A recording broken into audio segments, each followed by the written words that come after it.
Thank you. Let's bring in Republican candidate for Congress here in California, Marine veteran Kate Monroe, and California GOP chairwoman Jessica Milan Patterson. Thank you both for coming on. We appreciate it. I want to talk about crime affecting politics, Jessica, because kind of your field here. The San Diego Union Trib writes the following: is California retreating from progressive ways because or due to concerns about crime? Maybe, it says. Goes on to say, what's happening now on a key issue feels far more substantial and suggests California is no longer as blue as it used to be. Do you feel that? Do you feel any kind of pendulum swing at all, Jessica?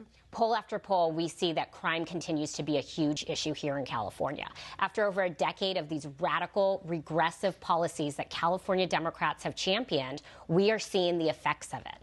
Our own governor committed to releasing 76,000 prisoners. Right. And 63,000 of them were violent. We had the FBI crime statistics that came out last year. California increased violent crimes by 13% while the rest of the nation was going down. We are 31%. Our rate is 31% higher than the national average when it comes to violent crimes, and people are waking up to it. And I wonder, Kate, if this is something that you take into account. Do you look at the numbers? Do you say, you know what, this is something I want to campaign on because it's starting to resonate? Do you feel that as well? Oh, 1,000%. You know, I'm out talking to voters every single day, and I've told you many times I'm actually married to a Democrat.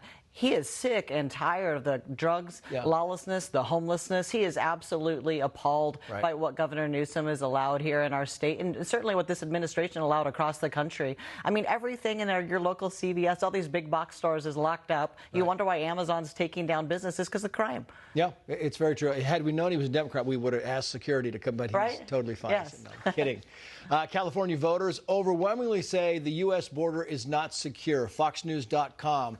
The border is not secure, the poll finds. The survey of registered voters found that 62% of respondents believe that the border was not secure, while just 30% said it is. I mean, that's in deep blue California. I mean, you talk about the pendulum swing. That's deep blue California where you think, where are those numbers from? Well, they're from California. And when you see something like that, you think, you know what? People are tired. People see what's happening in Colorado. They see that they're committing, they see what's happening, and they're like, this can't go on. We can't do this. The border crisis is no longer just a red state issue. In fact, President Biden and Washington Democrats have made every single state in this country a border state.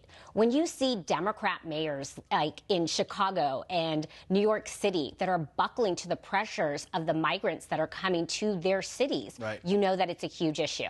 And it's something that every single Democrat is going to have to answer for, from our president and vice president, who is our border czar, to congressional Democrats across the country. This is going to be a huge issue in November. You know, it's interesting because when I heard that it was the #1 issue in the Iowa caucus, I thought, okay, that kind of makes sense. I get it. It's conservative thing. And then they say, oh, by the way, it's also the #1 issue in New Hampshire. Then you think, well, that's kind of interesting. So the LA Times writes the following: immigration debate deeply divides California Democrats. The divide among Democrats could signal trouble for Biden on the 2024 campaign trail, although more so in other states than in California. That's the LA Times. They're bringing it up. But is California not, you think, as committed to this whole immigration crisis thing as the rest of the country, or the LA Times getting it wrong?